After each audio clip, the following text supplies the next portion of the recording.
여러분 반갑습니다. 뉴스버스 대표 고재학입니다. 저는 한국일보에서 33년간 기자로 재직을 했고요. 한국일보에서 경제부장, 논설위원, 편집국장 등을 지냈습니다. 뉴스버스에는 올해 6월 초에 합류를 했고요. 현재 경제 부문을 맡고 있습니다.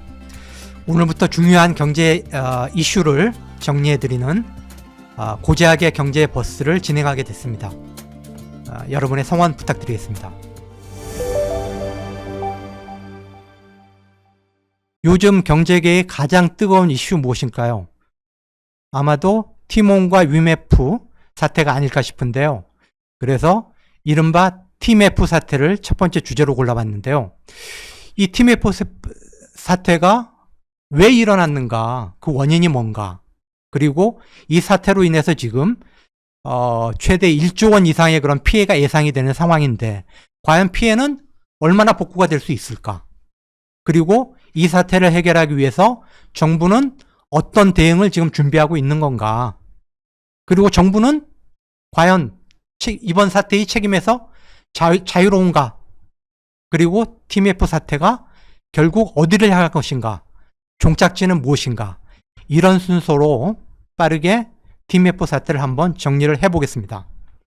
그러면 가장 먼저 TMF 사태가 왜 발생을 했는가? 왜 이런 일이 벌어졌는가? 티몬과 위메프의 그 모기업은 Q10이라고 하는 업체인데 2010년에 싱가포르에서 설립이 됐습니다. 이 Q10도 이커머스 업체죠. 중국, 일본, 인도, 싱가포르, 말레이시아, 인도네시아 이런 나라들에서 인터넷 쇼핑몰을 운영하고 있는 이커머스 업체고요. 연 매출이 한 1조 원을 약간 웃도는 정도로 지금 알려져 있습니다. 근데 이 회사를 설립한 인물이 바로 구영배 대표인데요. 국내 이커머스 업계에서는 굉장히 신화적인 존재로 알려진 인물입니다. 왜 그러냐? 구영배 대표가 바로 우리나라 최초의 오픈마켓이라고 할 수 있는 G마켓을 설립을 했습니다. 그리고 G마켓을 아주 잘 키워가지고 2006년에 나스닥에 상장을 시켰죠. 그리고 3년 뒤인 2009년에는 미국의 거대 기업인 이베이에 G마켓을 성공적으로 매각을 합니다. 그 당시에 매각 대금이 한 4억 달러 안팎으로 알려져 있는데 이때 구영배 대표도 자기 지분을 팔아가지고 당시 한국 돈으로 715억 원 정도를 확보를 하게 됩니다. 당시로서는 정말 어마어마한 금액인 거죠. 그래서 이 715억 원을 투입해가지고 싱가포르에 Q10을 설립한 거죠. 근데 왜 한국이 아니라 싱가포르로 건너갔느냐. 이 구영배 대표가 G마켓을 이베이에 매각하는 계약을 하면서 앞으로 10년 동안 한국에서는 이커머스 업계에 종사하지 않겠다. 이른바 겸업금지 조항에 서명을 한 겁니다. 그래서 싱가포르로 건너가가지고 퀴텔이라는 이커머스 업체를 설립을 해가지고 10년 동안 활동을 하게 된 거죠. 그리고 겸업금지 기간 10년이 끝나니까 다시 한국 시장으로 눈길을 돌려가지고 2022년 9월부터 올해 6월까지 2년이 채 안 되는 기간에 무려 5개의 이커머스 업체를 인수를 하게 되는데요. 2022년 9월에 인수한 게 바로 티몬이고요. 그 다음에 2003년에 상반기에 위메프를 인수를 하고 그 다음에 인터파크 쇼핑 부문을 인수를 하고 다음에 애경그룹이 운영하는 AK몰을 올해 3월 달에 인수를 하고요. 마지막으로 올해 6월에 미국과 유럽 등지를 상대로 이제 인터넷 쇼핑몰을 운영하는 글로벌 전자상거래 플랫폼인데 위시라는 업체를 4,500만 달러를 주고 인수를 합니다. 최근 2년 동안에 무려 5개의 업체를 인수를 하는 거죠. 근데 문제는 뭐냐면은 그 5개의 업체들이 제대로 돈을 버는 업체들이 없는 거예요. 굉장히 그 적자 상태의 부실기업이라는 거죠. 아니 근데 왜 Q10이 최근 2년 동안에 무려 5개의 업체를 인수를 했을까? 가만히 보니까 Q10의 자회사 중에 Q익스프레스라고 하는 물류 자회사가 있는데 이 회사의 나스닥 상장을 추진하고 있었던 겁니다. 그 구영배라는 인물은 아까도 말씀드렸지만은 G마켓을 나스닥에 상장을 시켜가지고 무려 2009년에 15년 전이지 않습니까? 그때 715억 원이라는 거액을 벌어들인 경험이 있는 사람이에요. 그런 성공 경험이 있는 사람이 이번에는 Q익스프레스라는 Q10의 자회사를 나스닥에 상장시키겠다. 이런 계획을 추진했던 거죠. 그러니까 상장 조건을 맞추기 위해서 몸집을 키운 거죠. 그래서 5개의 이커머스를 빠른 시간 내에 인수를 했고 티몬과 유메프를 활용해가지고 매출을 부풀리기를 한 거죠. 5월, 6월, 7월 동안에 아주 할인 판매를 집중적으로 실시를 했는데 다른 이커머스 업체들이 보통 3% 할인해주는 상품권을 5%, 7%, 8%, 많게는 10%, 막 출혈 경쟁을 하면서 매출 부풀리기를 한 거죠. 이거는 바로 Q익스프레스의 나스닥 상장을 위해서 무리수를 둔 거다. 이렇게 판단을 해볼 수가 있을 것 같습니다. 근데 이 Q익스프레스가 구대표의 그런 희망대로 나스닥에 상장이 됐다면은 최소 수천억 원의 자금이 마련이 됐겠죠. 그러면은 그 자금을 활용해가지고 Q10 그 계열사들이 지금 직면한 자금난을 신속하게 해결하겠다. 이런 꿈을 꿨던 건데 그 상장이 원래는 올해 6월 목표를 추진을 했고 늦어도 9월 안에는 상장을 하겠다. 올 가을까지는 상장을 완료하겠다라고 이렇게 추진을 해왔는데 그게 차질을 빚은 겁니다. 그게 차질을 빚으면서 최근에 무리수를 뒀던 것과 결합하면서 극심한 자금난에 빠지게 된 거고 그게 티메프 사태로 연결이 된 거죠. 과연 티몬과 위메프는 살아날 수 있을까? 두 회사의 미래는 어떻게 될까? 여러분도 이제 보도를 통해서 아시겠지만은 기업회생 절차라는 걸 신청을 했는데요. 이게 이제 알기 쉽게 이야기하면은 법정 관리를 신청한 겁니다. 법정 관리. 두 회사가 법정 관리를 신청하면서 어떻게 설명을 했냐면은 대규모 환불 사태와 거래처가 이탈을 해가지고 재정 상황을 자체적으로 회복할 수 없는 상태에 이르렀다. 그렇기 때문에 기업회생을 신청하게 됐다. 이렇게 밝혔는데요. 한마디로 말하면은 피해자들한테 이제 더 이상 변제해줄 현금이 없다. 이런 뜻입니다. 그러니까 두 손 두 발 다 든 거예요. 법정 관리라고 하는 것은 법원이 회사를 관리해달라는 겁니다. 법원이 회사를 관리하면서 회사를 살려달라는 그런 신청을 하게 된 거죠. 그래서 서울회생법원은 지금 이 사건을 사회적으로 지금 굉장히 큰 파문을 일으키고 있기 때문에 회생법원장이 속해 있는 회생 2부에 맡겼어요. 회생 2부에 맡겼고 그 두 회사가 신청한 보전 처분과 포괄적 금지 명령을 일단 받아들였는데 이게 무슨 의미냐면은 법원이 회생 개시 여부를 결정하기 전까지 두 회사의 자산 처분이라든가 채무 상황을 금지한다. 이런 조치고요. 이제 회생법원은 한 일주일 정도 고민을 해가지고 회생 개시를 결정을 하든지 아니면은 회생 개시를 안 받아들이면은 결국 파산으로 가는 거죠. 이거를 이제 둘 중에 하나를 선택을 하게 되는 건데 만약에 법원이 기업회생 신청을 받아들이게 되면은 채권 채무가 모두 동결이 됩니다. 그리고 그 회생 과정에서 지금 두 회사가 안고 있는 빚의 상당 부분을 탕감을 해주게 돼요. 최대 70%까지 탕감을 해주게 되는데 그거는 왜냐? 회사를 살리기 위해서죠. 지금 두 회사를 시장에 내놔봤자 아무도 관심을 갖지 않을 거기 때문에 시장에서 매력을 느낄 만한 물건으로 만들기 위해서 이 회사가 안고 있는 엄청난 부채의 상당 부분을 탕감을 해주는 거죠. 그리고 파산으로 가면은 말 그대로 그냥 공중 분해시키는 겁니다. 회사를 공중 분해시켜가지고 남은 자산으로 피해자 변제해주고 끝내는 거죠. 문제는 티몬이나 위메프 같은 경우에는 이커머스 업체라는 거죠. 이커머스 업체는 부동산이라든가 그런 자산이 별로 없어요. 공장도 없고 시설도 없고. 그럼 뭐가 있냐? 지적재산, 네트워크, 신뢰 이런 게 자산이거든요. 근데 보십시오. 지금 티몬이나 위메프의 상황을 보시면 알겠지만은 이미 신뢰는 바닥이에요. 입점해 있던 거래처들이 다 떠났죠. 소비자들이 지금 환불해달라고 난리죠.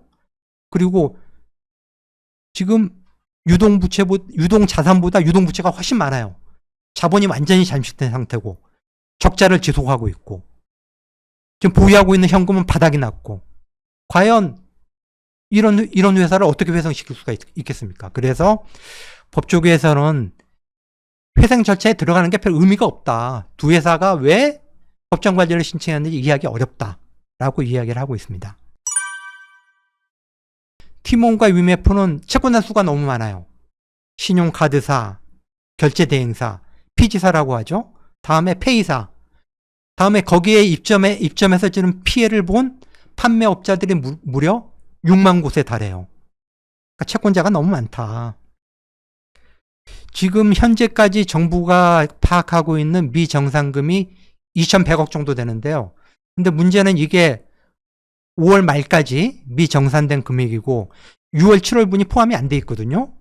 아까 말씀드렸듯이 구영배 대표가 Q익스프레스를 나스닥에 상장하기 위해서 6월, 7월 동안에 집중적으로 할인 판매를 했어요.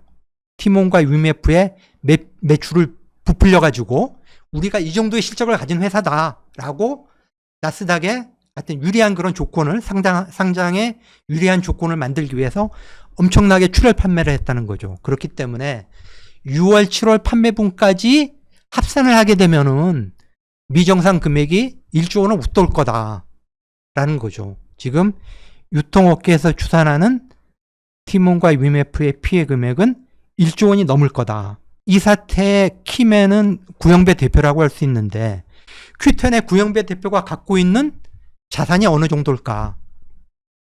그리고 큐텐하고 큐텐의 계열사들을 처분했을 때 남는 자산의 규모가 어느 정도냐?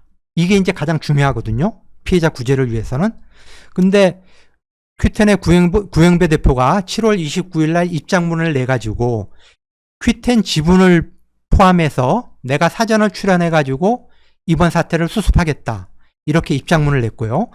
7월 30일에는 국회 정무위원회에 직접 출석을 해가지고 내가 가진 모든 것을 내놓겠다. 그렇게 이야기를 했는데 그러면은 가진 게 뭐냐. 사실 실상은 뭐 정확히 모르겠지만은 구영배 대표의 그 발언을 액면 그대로 믿자면은 지금 동원할 수 있는 현금은 800억이다.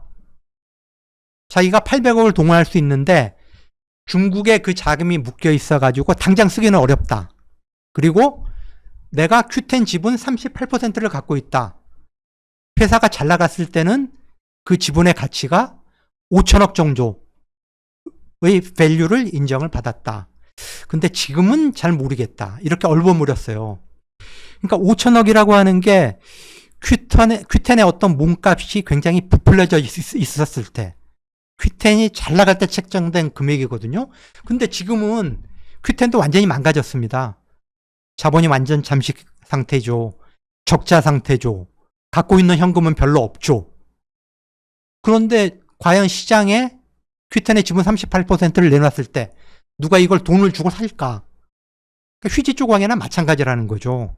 그렇다면은 이 판매자들과 소비자들의 피해를 구제해 줄 수 있는 자금이 거의 없지 않은가 이렇게 예상이 되고요.